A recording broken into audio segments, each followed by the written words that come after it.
America's Northwoods border region. Within this land of 10,000 lakes and miles of dense timber, a hideous creature is believed to lurk. The Northwoods is probably one of the last frontiers in America. There's still a lot of places in this area that hasn't been set foot by man. Monsters and mysteries exist here because it is remote. Up in the Northwoods, winters are long. In times of biting cold and isolation, a devouring monster is believed to come forth. It's terrorized native people for generations. Growing up, I was told, like, don't go outside, the Wendigo will get you.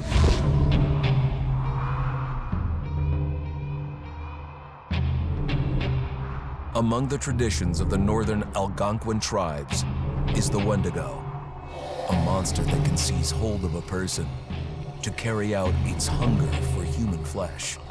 Many Native Americans fear even talking about this Wendigo, and even the mention of the name will let the Wendigo find out where you are, and it will open you up to be possessed by this Wendigo. The most famous case of a Wendigo possession took place in 1879 in the deep woods outside of Edmonton, Alberta. Swift Runner, a Cree Indian, was a trapper and a guide. He had left town the previous autumn with his wife, 6 children, and his mother. But when Swift Runner returned in spring, he was alone. Swift Runner came into a nearby village telling this heartbreaking tale. I had to watch them starve to death. Of his family being killed by starvation, and that he was the only survivor. My whole family gone. It wasn't hard to understand a family falling victim to a brutal winter. To even not. Yet something was suspicious about Swift Runner. He was a strapping man, and he came into town weighing over 200 pounds. It didn't look like somebody who had just weathered a terrible winter. He wasn't malnourished, didn't look like he was starving. He looked healthier than ever. After a few nights, it became clear that something was wrong. He started having night terrors, screaming in his sleep. I am the Wendigo! Villagers alerted the police. Swift Runner actually guided them back to his winter cabin. When they got there, that's when they saw the true horror.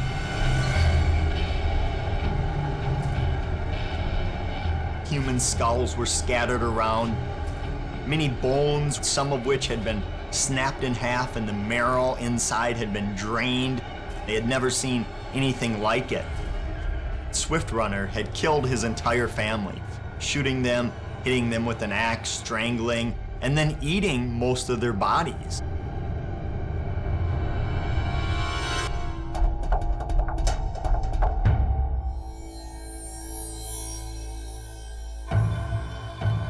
Right up until the moment the noose was on his neck, Swift Runner swore the evil spirit of the Wendigo had possessed him and twisted him into a cannibal killer.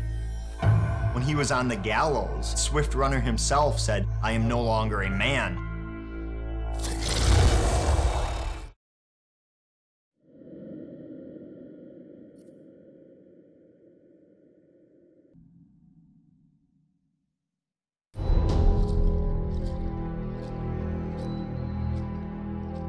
Just move over there. Go on, move. Let me say what I came to say. I'm here to tell you what you're up against being back on this mountain.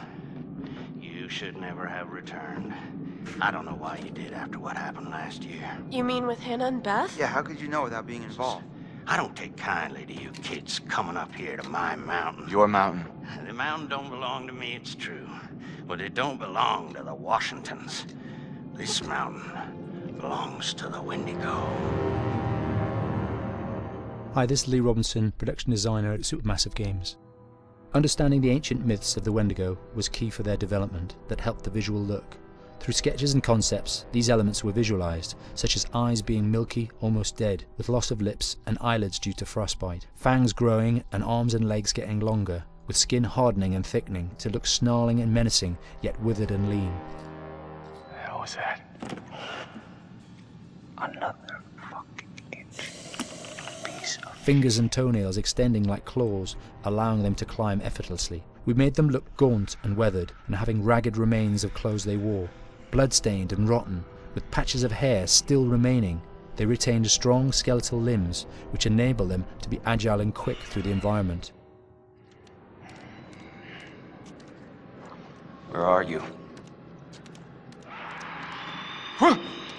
My name is Jamie Gallipo, Animation Director at Supermassive.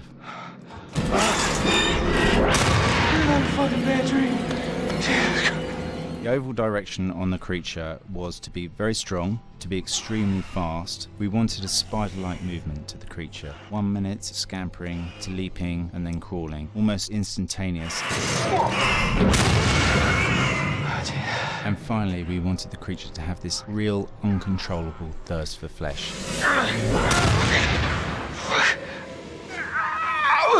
From a sound design perspective, the Wendigo is a real challenge. For the main vocalisations of the Wendigo, we used our own vocalisations, various different animals from the exotic to the farmyard, various plugins and processes to gel these sounds together and keep a human resonance behind that voice, telling the backstory of the Wendigo.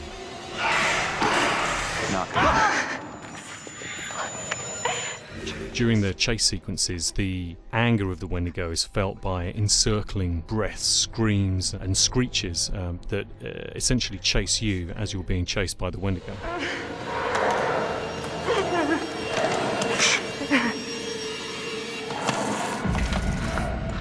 We would layer them up in a multitude of layers, sometimes 15, 20 sounds playing at the same time, to build up the vocalizations for this fearsome creature which is always in attack mode, hyperactive and chasing you throughout the game.